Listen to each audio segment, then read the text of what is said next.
आता आपल्या आवडत्या मालिकेचे संपूर्ण भाग मालिका प्रसारित झाल्यानंतर लगेचच पाहू शकता फक्त सन नेक्स्ट वर. भारतातील प्रेक्षकांसाठी मोफत सेवा. नाही पण इतक्या लांब राहून तुम्ही अगदी वेळेत आलात बघा. रिक्षा मिळाली का? बाई रिक्षावाले भयंकर त्रास देतात. बसा ना बस. हो बस. असं जे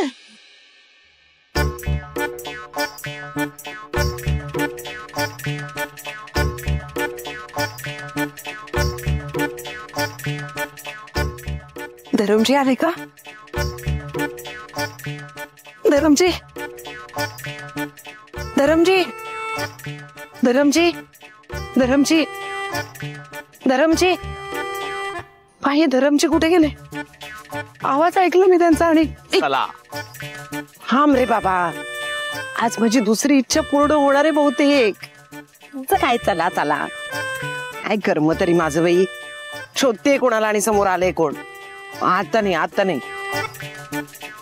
धरमजी धरमजी धरमजी नाही नाही तुम्हाला नाही. धरमजी कुठे गेला तो धर्म? आई काय काय चाललंय का तुझं? नाही नाही काय आहे?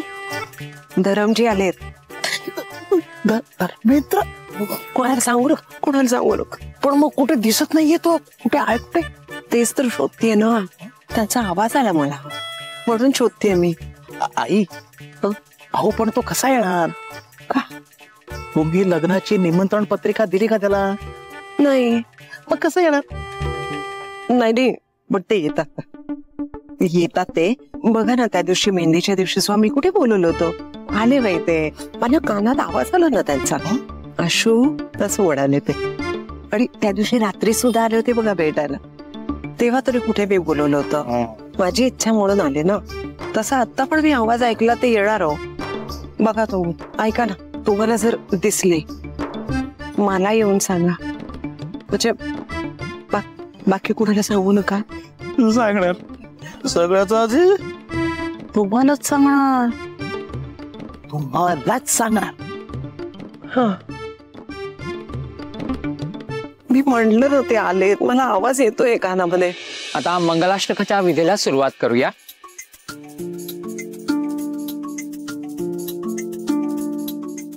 अजिंक्यराव चला. अमे चल ग.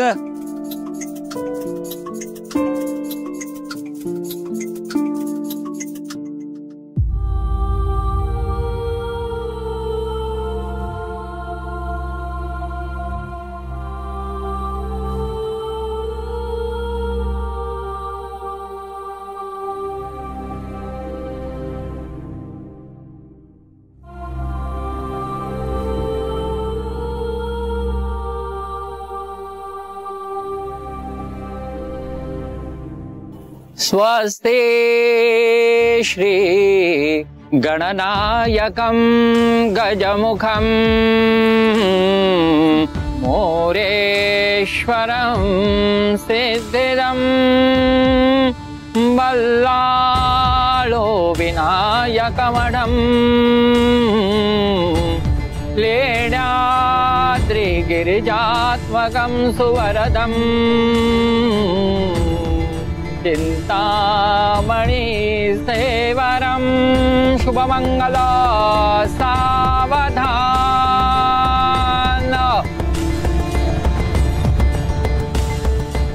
नवरा मुलीला घेऊन या.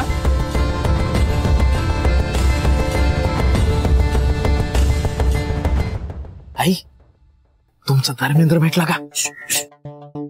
हळू जरा मी नाही भेटला. काय आई गजरा वगैरे काहीच दिसत नाही. मी कसं गजरा काढणार बाई? काय आई एवढा तुमचा धर्मेंद्र तुम्हाला भेटायला येणार आणि त्याच्या ड्रीम गर्लने जर गजराच मारला नसेल तर बरं दिसेल का? हो मग मी शोधते. थांबा गजरा. मी आहे ना. एक मिनिट. नाही गजरा आणला तुम्ही? मग या.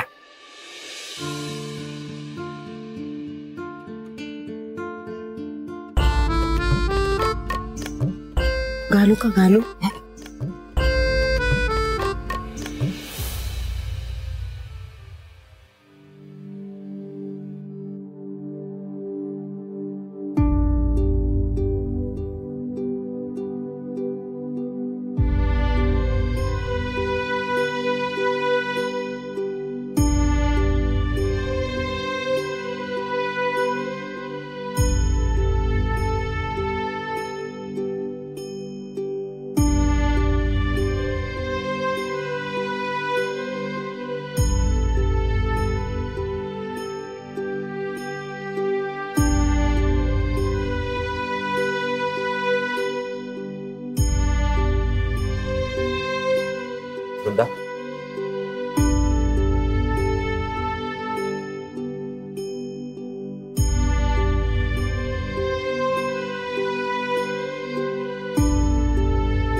रामो राजमणिस्तदा विजयते रामं रमेशं भजे रामेणाभिहता निशाचरजमो रामाय तस्मै नमः शुभमंगला सावधान।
वधूने वराच्या गळ्यामध्ये हार घालायचे आहेत, त्याच्यानंतर वराने वधूच्या गळ्यामध्ये हार घालायचा आहे।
वा वाडकर मास्तर, मानलं तुम्हाला।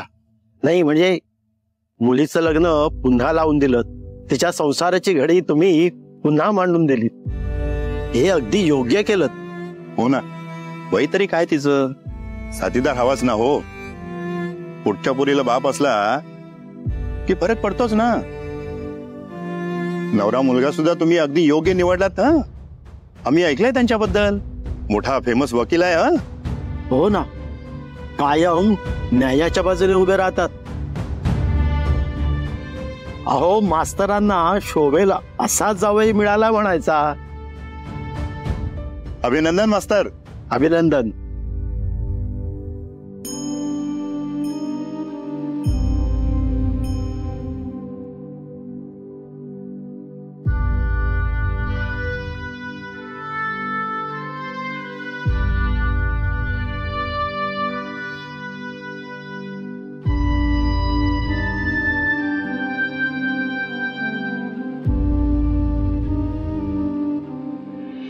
आता कन्यादानाच्या विधीला सुरुवात करूया। मुलीच्या वडिलांना बोलवा।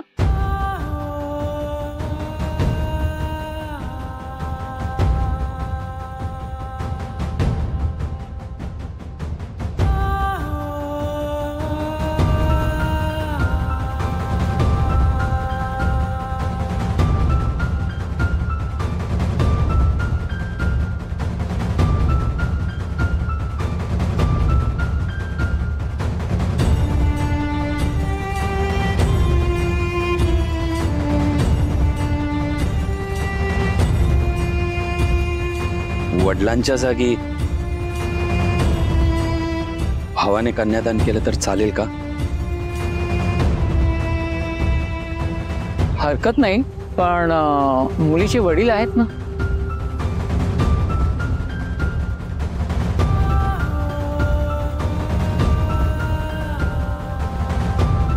हो, पण हे असं करायचं ठरलं होतं. बरं ठीक आहे तो.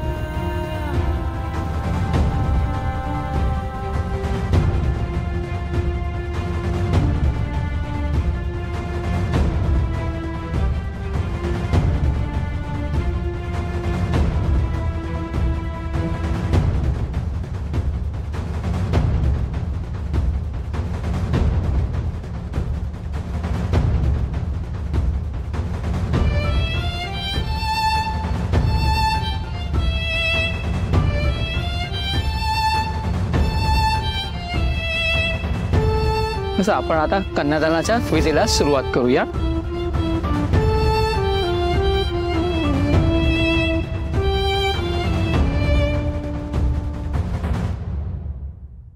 थांबा.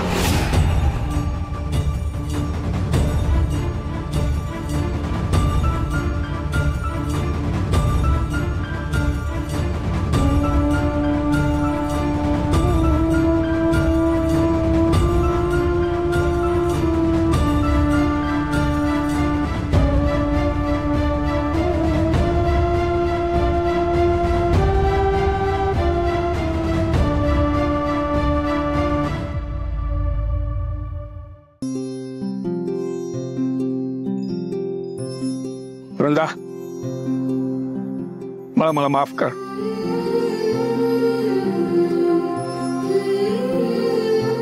मास्तर, माफी का मागताय? हो,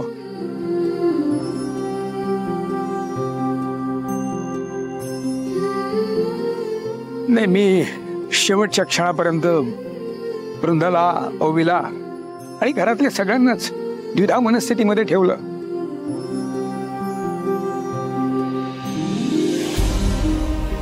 मी असं म्हटलं होतं की मी कन्यादान करणार नाही, हे लग्नच मला मान्य नाही असं म्हटलं होतं मी.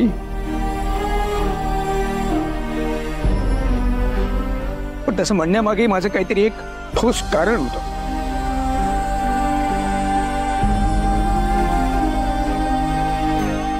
पण आता ते कारण सांगायची वेळ आलेली आहे. मी या लग्नाच्या विरोधात होतो कारण मला वृंदाची, ओवीची, घरातल्या एकंदर सगळ्यांचीच परीक्षा घ्यायची होती.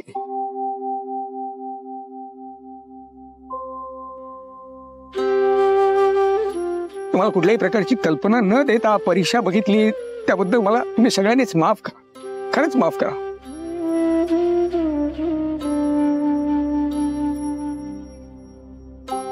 पण खरं सांगतो, मला बघायचं होतं की आयुष्यभर जो आपल्या भल्याचाच विचार करतो तो बापही चुकू शकतो. पण आयुष्याचं सोबती म्हणून ज्या माणसाची मी निवड केलेली आहे ती माझी निवड अगदी योग्य आहे.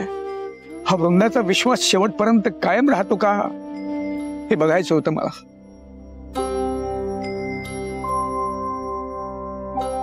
पण माझी वृंदा अजिबात डगमगली नाही. माझा या लग्नासाठी असलेला प्रत्येक नकार ही वृंदा तुझी आणि माझी परीक्षा होती. तुझ्या प्रेमाची आणि माझ्या तुझ्यावरच्या विश्वासाची. पण त्या सगळ्याला तू खरी उतरलीस वृंदा. ही माझी ओवी तर भक्कमपणे तुझ्या पाठीशी उभी राहिली. माझ्या सगळ्याच मुली लग्नाच्या विरोधाला अजिबात बदल्या नाहीत. बापुरे नो.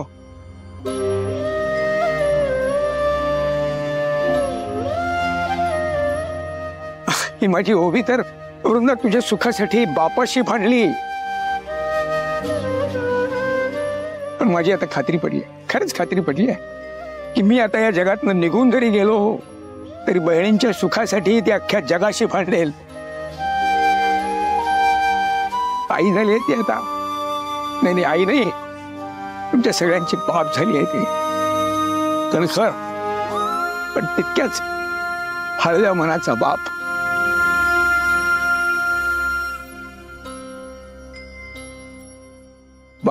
वा पोरीनो, खूप दिवसांनी तुम्हा सगळ्या बहिणींना आपल्या बहिणीच्या सुखासाठी असं एकत्र येऊन झटताना लढताना बघितलं आणि तेच तर हवं होतं मला. म्हणूनच तर मी हे सगळं नाटक केलं होतं. त्यासाठीच तर खोटं बोललो मी तुमच्याशी.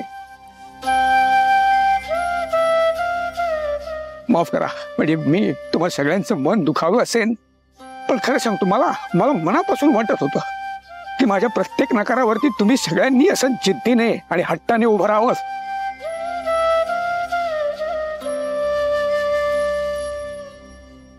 आणि आपल्या बहिणीच्या सुखासाठी धीर न सोडता लढावं. आणि तुम्ही सगळ्यांनी तेच केलं. त्यामुळे जेव्हा जेव्हा माझा प्रत्येक नकार डावलून तुम्ही वृंदाच्या लग्नाचा विचार केलात ना पोरीनो, तेव्हा तेव्हा मी खूप खुश झालो होतो. खरं तर खरं सांगतो.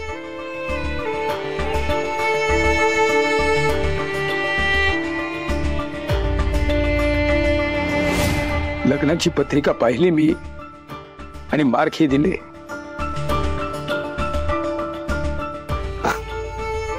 वाह, छान.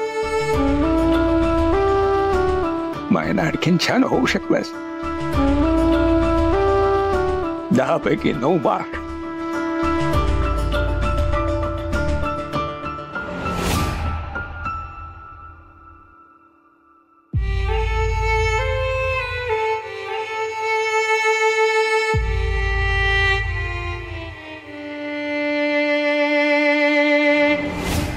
खरं तर तुमच्या सगळ्यांसोबत लग्नात माझाही फोटो असावा म्हणून धडपड चालली होती माझी.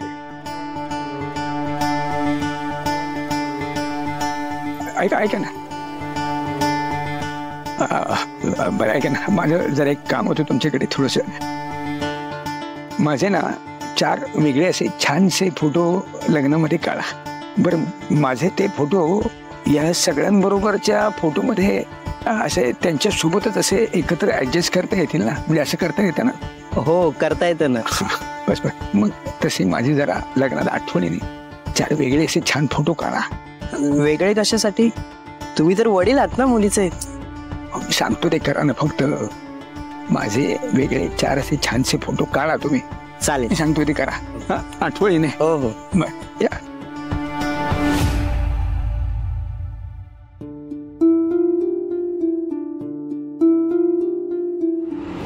साखरपुडाही पाहिला मी, पण चोरासारखा. अजिंक्य, अभिनंदन. थँक्यू. अभिनंदन. गुरुजी चला.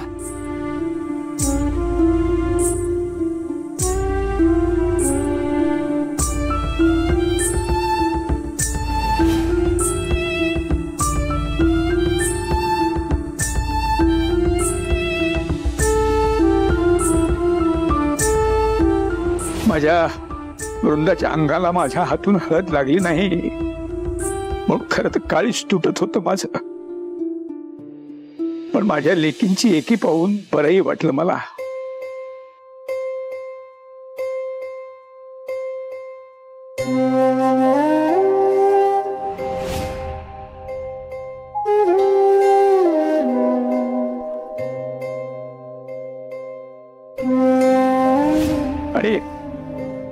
आणि जेव्हा अजिंक्यरावांची बरात पाहिली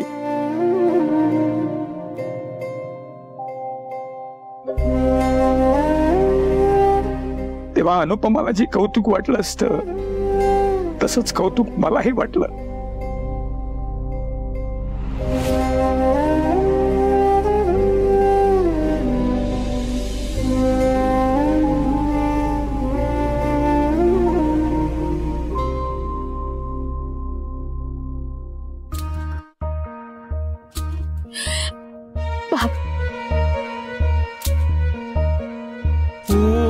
ढळता ढळता आली ही सांज वेळ अंगणात रंगलेला माझ्या बाहुल्यांचा खेळ. उड आभाळ